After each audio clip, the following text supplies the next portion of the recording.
So today is shot day, which means I get to inject myself with some testosterone here. Take a hell of a life for somebody who does not like needles.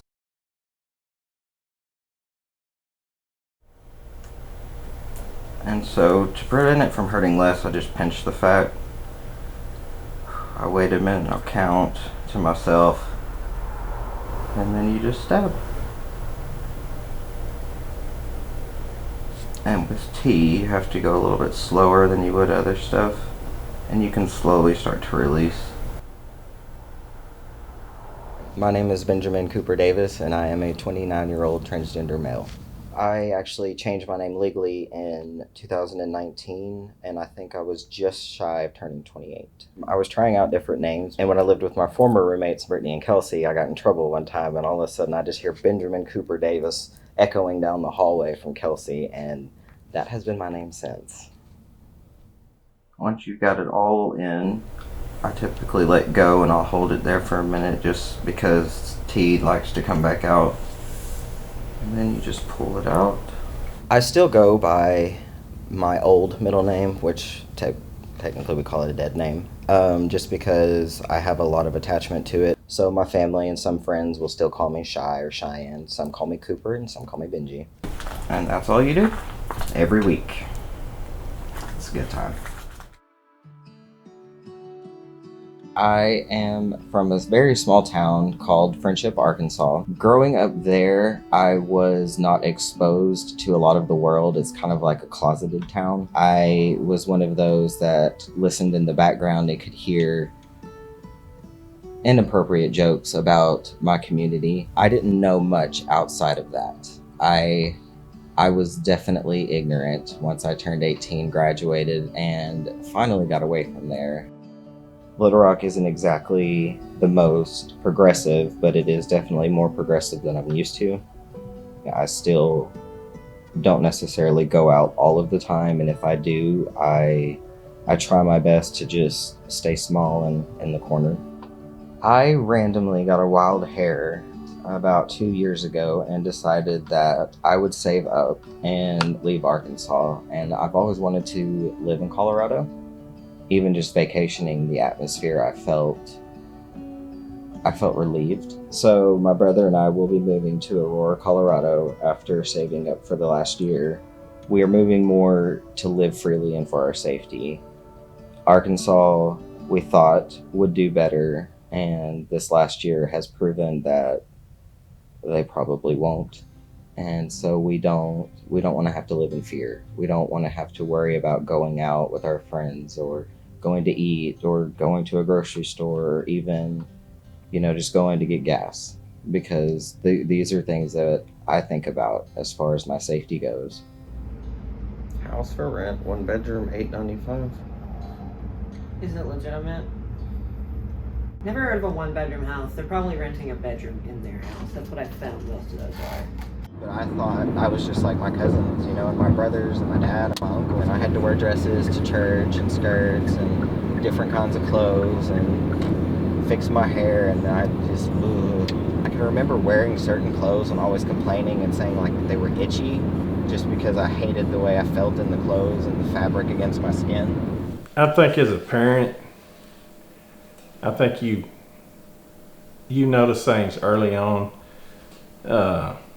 Unfortunately, his mother and I still get that confused. His mother and I divorced.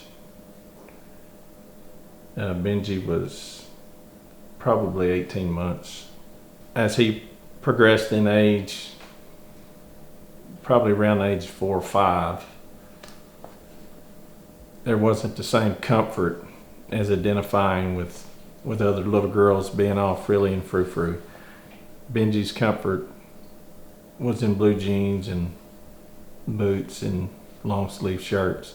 I could see a trend even more moving into the preteen years in the way that Benji started dressing and just actions and just tomboyish. In March of Benji's senior year, I believe it's March or April, that's when Benji actually said to me, then it was still shy, Dad, I'm gay. I realized from a very young age, probably around 4 or 5, that I was definitely different. I loved differently, I guess is how I would explain it. And so I grew up pretending to be a girl. My town outed me before I got the chance to out myself.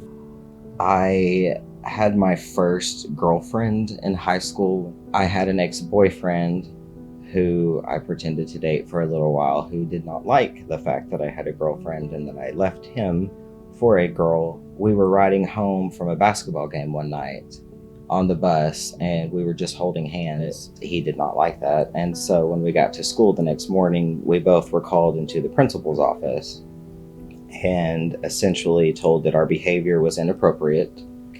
And at this point, my heart was in my feet. Our parents were called to the school, and my dad called my mother, and we had to have a conversation about how me being a lesbian was inappropriate and not something our family would tolerate. So yes, I was outed by somebody I went to school with for holding my girlfriend's hand on the bus. I just felt like I didn't belong, like a ghost. I kind of just floated there for however many years until I turned 18. I had a friend who talked me into joining the Army National Guard. She and I actually both enlisted, as I was female at the time, as 91 Bravos, which are all-wheeled vehicle mechanics. I served for 6.5 years. I was actually hurt in Fort Hood before the deployment and begged to go, which I should have known better. I still have friends being out now that I can call. We're all still close, which I'll definitely miss when I leave. And I was never treated differently, even presenting as female. During my service, I was still one of the guys. Unfortunately, that wasn't the case for everybody, and so I did suffer some military trauma due to that. But it helped shape me and make me better, and it definitely helped with my transition. It made me realize that you can get through just about anything. Towards the end of my service, around September of 2017, is actually when the first go-round trans military were allowed to serve. I actually pulled some of the guys aside and told them, hey, I'm trans. And they actually took it better than I thought. And of course, I did lose some friends, but you're going to. But yeah, so for 6.5 years, I came out as being a lesbian in the military once that Don't Ask, Don't Tell repealed in 2011. And then I came out as trans once trans were allowed to serve. I hadn't hormonally transitioned yet, but the guys that I served with were very encouraging. They were also very protective. So I was fortunate enough to literally have an army behind me. I just felt for the first time that I was seen. I was still actively serving. I was openly transitioning, and I was myself. I didn't have to pretend to be, the person that I was pretending to be my entire life. I finally got to come out and put her to rest. So I did not actually always know what being trans was or what transgender meant. In about 2014 or 2015, I actually Googled, what it meant to be female but feel like a boy. And of course, all of this stuff started popping up, but mostly YouTube videos of other trans men or women who had been transitioning for years. All I could picture of myself was a beard. At the time I was married, I had mentioned feeling this way to her, and her exact response was, I already left my husband for a woman. I will not be married to a freak. And so I kind of just suppressed it for a little while, but luckily my deployment was coming up, and of course we got separated and divorced on my deployment. And so once I came home, I was like, all right, this is my chance. I was fortunate enough to where I can receive care from the VA. And so my transition went a little bit faster than others. It all started in 2014 with one Google search. And here we are, 2021, and bam.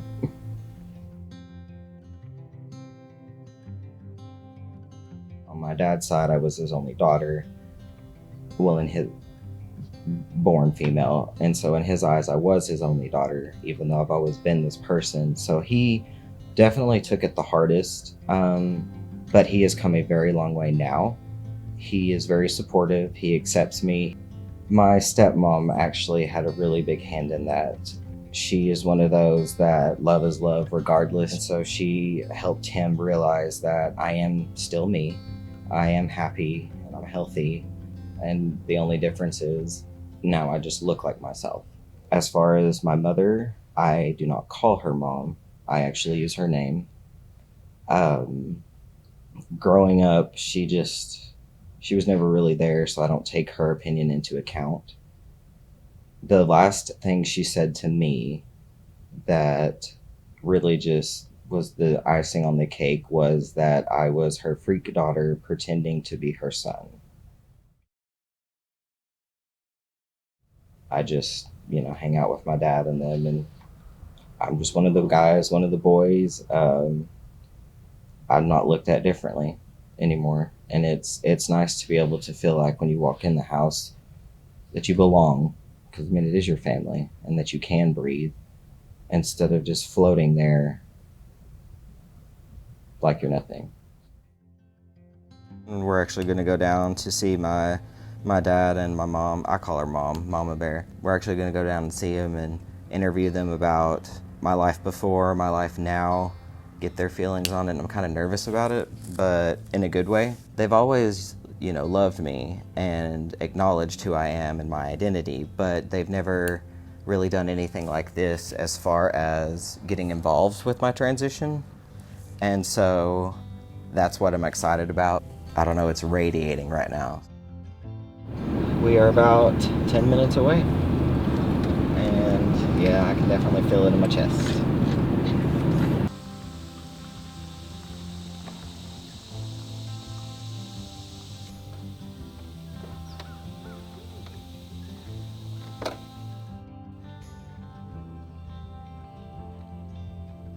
As far as disowning or having a blow up fight or argument or anything like that, we never really had one. We have had several conversations over the years, and it was always phone conversation. We never had a sit down face to face. The end of every conversation has always been, I'm going to love and support you no matter what.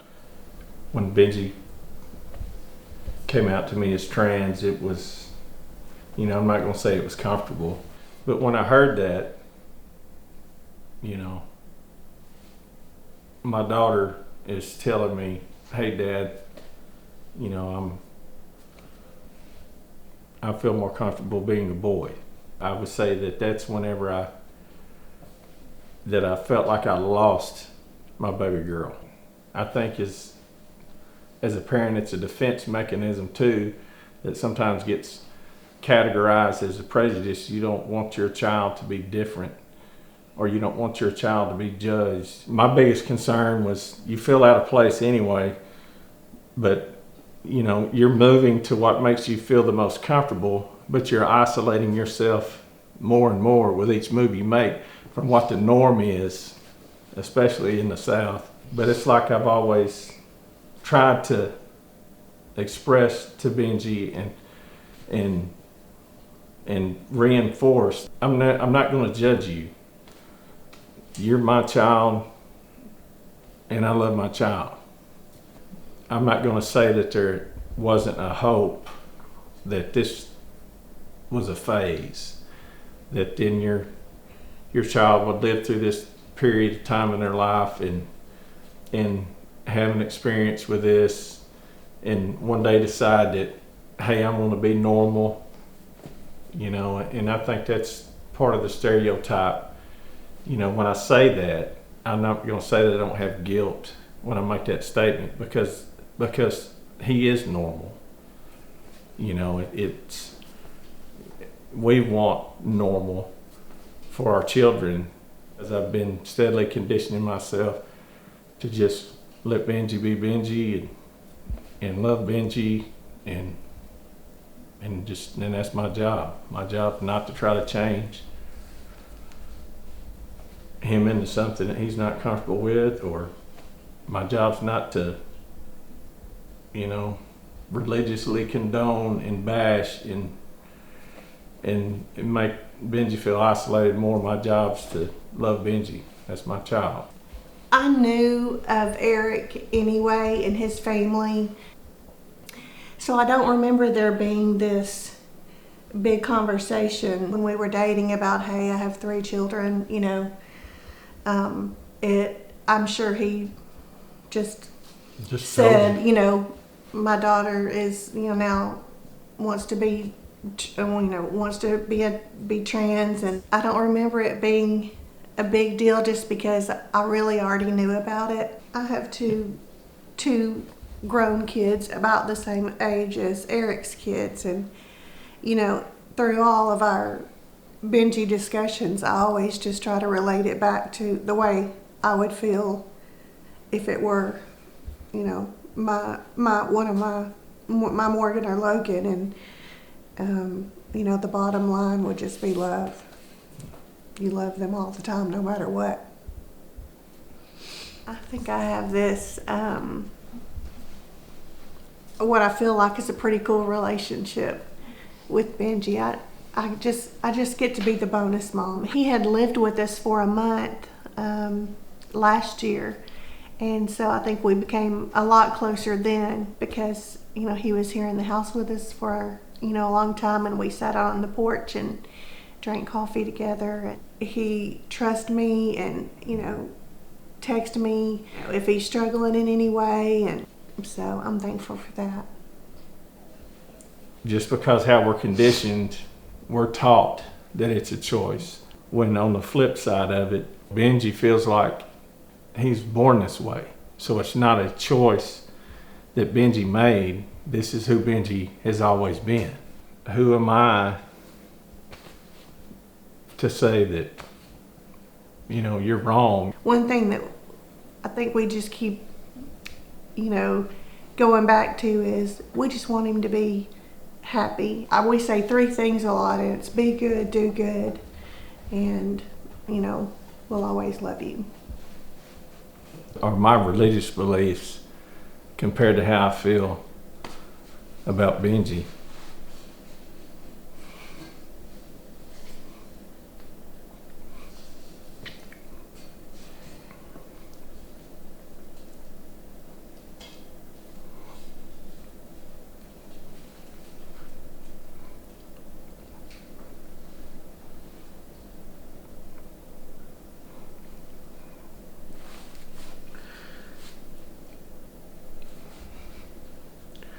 That's what bothers me the most.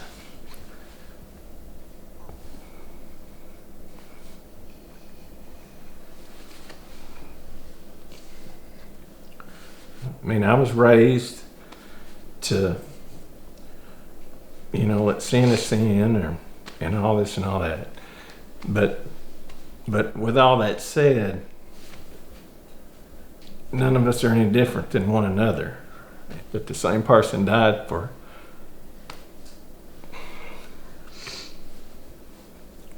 all of us.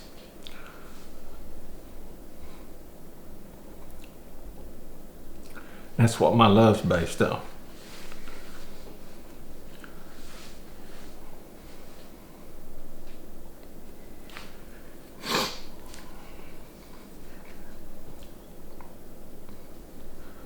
That's what my non-judgmental love is based on.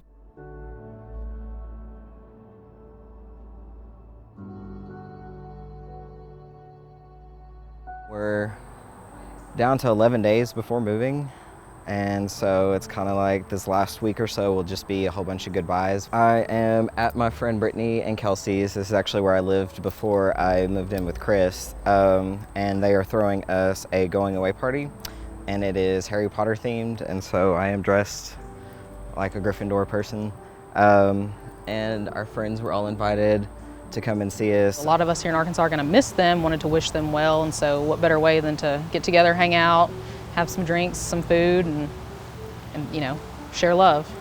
He's like my bro, like my little bro, but also I'm kind of the mentor in his life. I was here for a year and I was involved in everything. Like we had family brunches, we would have like family days out, we would just have family days, and I was included in those and in holidays. And so it's sad because now I'm 14 hours away, so I have to come and visit versus being 10 minutes away. He asked me if I was sad about him leaving, and of course, yes, I'm sad. He's not going to be 15 minutes away. We've known each other for almost 10 years now, but at the same time, I'm really excited for him to go to Colorado, to get out of Arkansas, he has a lot of history here, a lot of past here, and I think it's going to be really good for him to leave that behind and start fresh there. So I'm just incredibly proud of the work he has put into himself to grow and to be just a better human in general. It's Sunday, August the 29th, and we are about, 3 days now? Yeah, about 3 days from moving. 3 days from moving to Colorado. And I am nervous, I don't know about you. I'm terrified. This is my OG cactus. I've had this for 5 years. Your airplane came back. Yeah. Put it in. It's almost died several times. I don't know how I've brought it back so many times. It's a good start. It's a fresh start. It's something I've been looking forward to. That's what it feels like. It feels like a clean slate. It's a lot of work to get there. There's still a lot of work left to do, but it's going to be worth it when we get there and it's like starting over.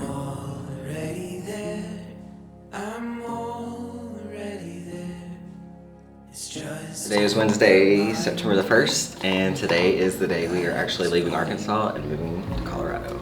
I have a lot of mixed emotions. My parents actually came up last night and bought us dinner and sat with us for a little while, and it was weird to say, instead of like, I'll see you later, I'll see you like in a few months, or I'll see you when I see you.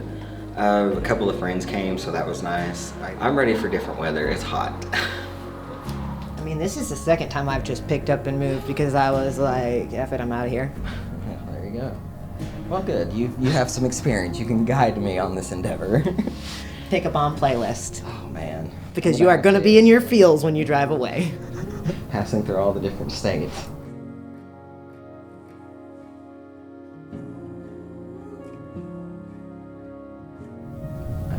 It's something I've wanted to do my entire life, and I've finally grown up, and I'm going to make myself do it. I want to go somewhere where I can just be me. I simply want to be Benjamin. I'm already there.